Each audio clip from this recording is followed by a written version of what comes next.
This is super exciting. I was just talking to Kara earlier that about a year ago, roughly, and Cole also, we were in London at DCD and talking about Open19 with Yuval and, I think it was John. It was amazing to see that a year from now, there's so many people here. So I'm really, really excited and truly honored that everybody's here to see this launch, and I'm super excited. What I want to talk about it from LinkedIn's perspective is really tell you a story from what we see from an end user perspective. What really gave us this thinking to launch sort of what Open19 is today, and some of the thinkings that went behind it. So I'll talk a lot about sort of our vision, our goals for our infrastructure, and how Open19 really fits into it. So bear with me, it's going to be a little bit of a story. So I'm sure, and I hope that everyone here uses LinkedIn. So when you're coming to our site, traffic is like the biggest thing for us to make sure that we serve our content to every one of you in the most optimized way. And when we look at this traffic, it's interesting that our observations are, 1 byte is 10 bytes inside the data center. It's a 1:10 ratio. So there's immense amount of traffic inside our data center in east-west directions. So we're constantly scaling and building. There is every member that sort of visits, looks at other people's profiles.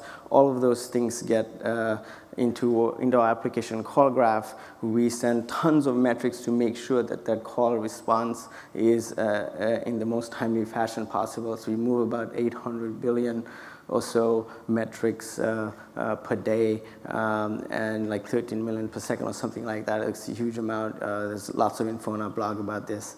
But all these applications, thousands of services that eventually respond to your calls, we take pride in making sure that we build the most scalable infrastructure and to keep up to serve our more than 500 million members that is out there.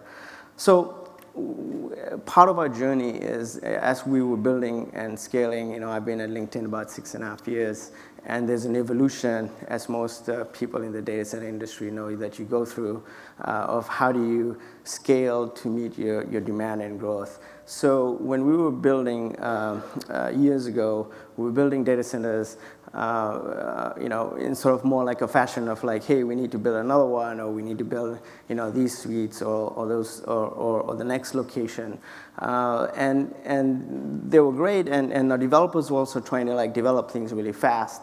But the biggest issue was that it was still sort of kind of like an enterprise thinking, right? We were thinking in the sense, developers would say, I need X number of machines, and then we would sort of build on those demands. But we had to sort of stop back and say, from a development perspective, how do we want to build our software infrastructure? So they came up with this sort of invisible software infrastructure concept, which I think is pretty cool. They wanted things to be very simple, elastic, scaling automatically without human intervention, removing any single points of failure, and also with self-healing capabilities. So when the developers sort of thinking about that, they actually came up with our sort of own internal cloud infrastructure, which is called LinkedIn Platform as a Service.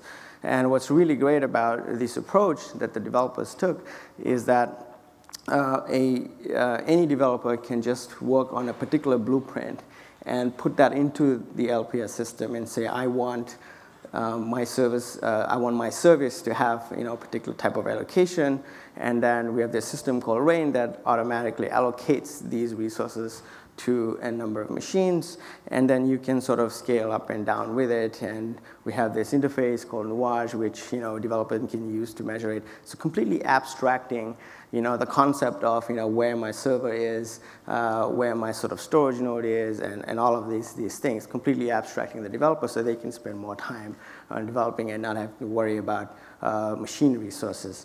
But what's really cool about sort of us taking the leap to the next generation is that we introduce sort of auto scaling, where once you build your software blueprint, you don't really have to think about the scaling aspect of it. It should be automatically done. It should all figure out a way to say, okay, I need more machines, or I need more compute or more memory, and it eventually goes and scales itself. We are using metrics, so we have tons of telemetry that feeds back to it, and then it automatically creates alerting functions, and then it will increase the number of resources that are needed. So as developers sort of started getting into this, the infrastructure team that I largely run, we sort of stepped back and said, hey, we really need to think about things differently, right? We can't be sort of stuck in sort of the enterprise mode of thinking. We need to really scale our infrastructure, because the way that developers are having the demand makes us to completely look at things in a different way. So we stood back and said, like, let's create some visions, right? Let's make sure that developers have unlimited bandwidth and zero latency. They should not have to worry about these things. We should build the infrastructure to scale that way. Compute should be on demand. We should have concepts of disaggregation. We should have programmability inside the data center so that it makes our work, engineers to work more efficiently. And also self-healing. Things should be able to break and fix either in a more automated fashion. So when we sort of like looked this couple of years ago, we came up with the Altair flagship design of our data center, which is in Oregon. There's been a lot of buzz on this in the news over the last 6 to 8 months. But we sort of, that's where we sort of took the largest leap and built a 5-stage class network design, where it's really about simplicity. We said, no more chassis in the network. Everything is a largely flat network. We want to be able to build things that have up to 100 gig capability to the host. We want to be able to pack a lot of servers. And one thing, as Yuval had mentioned earlier, was that we're like a mid-size data center, right, compared to some of the larger players out there. So for us, it's not about building a greenfield data center and not having to worry about things. We have to really know how to manage our space. So we have to really think creatively about how to do these things. The other thing is getting low latency with this architecture was immensely powerful for us. So getting from pod 1 to sort of say pod 32 with a very, very minimal amount of latency. And of course, we build everything with native IPv6. That's the future. So the second leap, right, from then on was really thinking about, well, now that we have compute on demand and a lot of these things are going to happen really, really fast, we have to be really agile. We have to really figure out a way to make sure that we can build data centers faster. We can build suites, racks. All these things should be like done within the minimal amount of time needed, right? Turning up racks should be minutes, not like hours. So we really thought about, well, what's out there, right? And there really wasn't anything for the mid-sized market, right? We were wanting to operate at a mega scale, but we were constrained with sort of the mid-size. So when we sort of put down some things on paper and said, we should figure out a way where there's an open standard that can fit sort of any 19-inch rack environment for server storage, networking, and then reduce the common components, which is really one of the driving factors. We wanted to reduce it to maximize the efficiency, but nothing again in the market for us. And we want to be able to integrate fast. We want to be able to do things just in time. And then we also wanted openness for multiple suppliers. We wanted multiple suppliers to actually be available to us, but again, really nothing in there, nothing in the market. So, but we said, let's work on this, let's figure it out. So when Yuval and the team really thought about this, that's how sort of like the Open 19 early thoughts came. We started talking to people like HP and GE and other folks that are our initial founders and all the suppliers that are here, just getting feedback. And we really thought this through, and we said, well, this is what's going to actually make it. But it's not something that can only live inside LinkedIn. We have to build a community in order to make this successful, because it's the collective power that will actually get us to where we want. We want to be we are a mid-sized data center end user, and when we want to operate at mega scale, we want those efficiencies, but we can't do it unless we band together. So these were sort of the key principles that we sort of put out there, right? And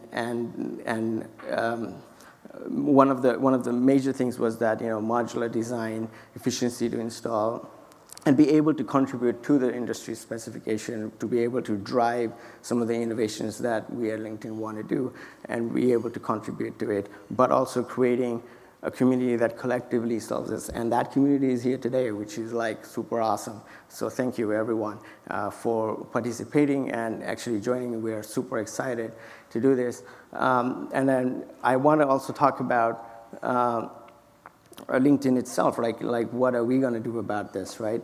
So we have a lot of future plans with Open19. So I'm going to give you sort of an idea. I don't have a lot of time to go into a lot of detail, but basically, if you look at our entire stack, we want to be able to bring our edge connectivity eventually to the Open19 standard. We want to be able to connect our backbones to it. Largely our data center at the moment, we are planning to fully have Open19 as the base, and we have our own switching efforts that are going on, which will be on top of that. And our bare metal is going to be Open19 as we go forward. And all the applications I was talking about, all that LPS, our own sort of cloud infrastructure, will just sit on top of it.